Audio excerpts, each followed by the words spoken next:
Have you ever left the movie theater thinking, man, that was a great film. That was a wonderful film, except, they didn't answer this particular question, therefore the movie really was lame. No. Today we're going to talk about two specific examples of films in the mainstream that did very well in the box office, that did not answer a couple of specific questions that you would think that they might answer when you're sitting there writing these script things out and these storylines. You think, man, I got to answer all these questions. You don't have to answer all the questions, and I'm going to tell you why right. Hey, welcome back to my channel, ryanandrz, where I'm discussing how to get your films made and market ready, posting Monday, Wednesday, Friday. Thanks for having me here in your little YouTube universe, your YouTubiverse, the Flibnisniffer. I'm glad with a chance of meatballs. Good times. It is, as I mentioned, early in the AM for a person like me, although I do get up on the daily and try to hit the day with gusto. Okay, example number one of a film that did not answer a very big question that it brought up. Jumanji. Whether you watch the original with the late, great Robin Williams or the recent one with Dwayne Johnson, Kevin Hart, and Jack Black, you will notice a massive hole in the story, which is, where did the doggone game come from to begin with? Where on this planet Earth do you find an ancient board game that sucks you into its reality? I don't know of any place. Do you know of a place? Five and Dime, maybe? No. But do we answer that question in the movie? No, we don't. Yes, they find it in the sand someplace in the first one and the second one. But we don't care. We don't care.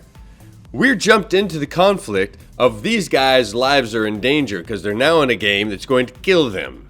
So they must beat the game and get out of the game. Doon, doon, doon, doon, doon, doon. Where does that drumming come from? Where's the drummer hiding? Is the drummer hiding in the desk or in the speakers someplace? I don't know. The question is not ever answered, but yet both films in the box office have crushed it. Let's see how much of millions of dollars this thing has made. I'm going to go to IMDb Pro, where you should be if you're not already. And I'm going to look up, Jumanji, out now for weeks and weeks, is still at the #1 box office. It was made for $90 million, pretty big budget, but it's made $772 million worldwide. And they didn't answer the question, where does a doggone board game come from? It's okay. Does it matter? No, it does not matter because everybody's caught up in the conflict of them getting out of that game and saving their own lives. Film number two I'm going to talk about is a somewhat less known film, but still a great film that was made for a reasonable budget of $10 million and has brought in $162 million worldwide thus far. It is from the recent 2012 era of filmmaking, and it's a film called Chronicle by Josh Trank. In this film, a few high school boys happen upon a cave, and inside that cave they find an amazing, translucent, alien-esque type of rock that they come in contact with and gain superhuman powers. Some people argue that this film is not a superhero film. Nay. You have superhuman strength. You have humans that become superhuman. And spoiler alert, cover 'em if you got 'em.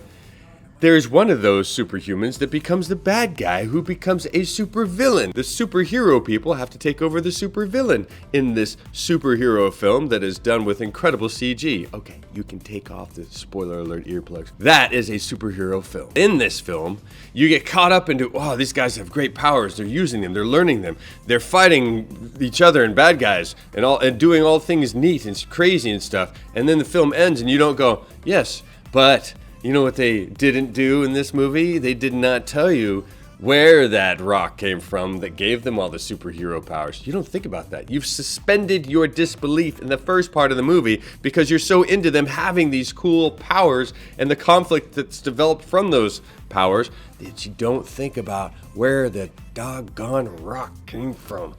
Where is it from? Is it alien?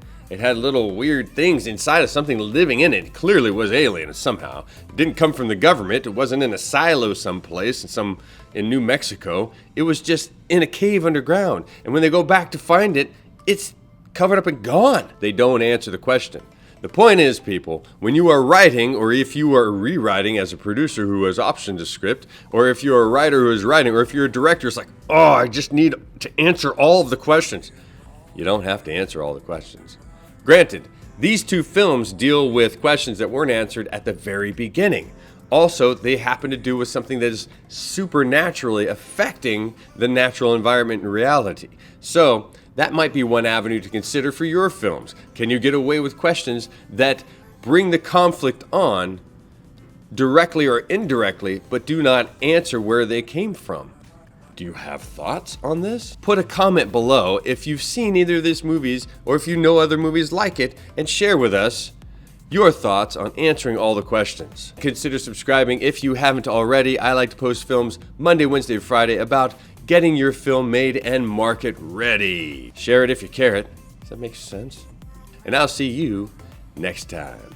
Love me some tea. It's a little bit early in the AM, and I'm drinking tea at my desk. Oh man. Man, that is good. I love doing these things right in the morning because now accomplishment is only a few steps away from my face.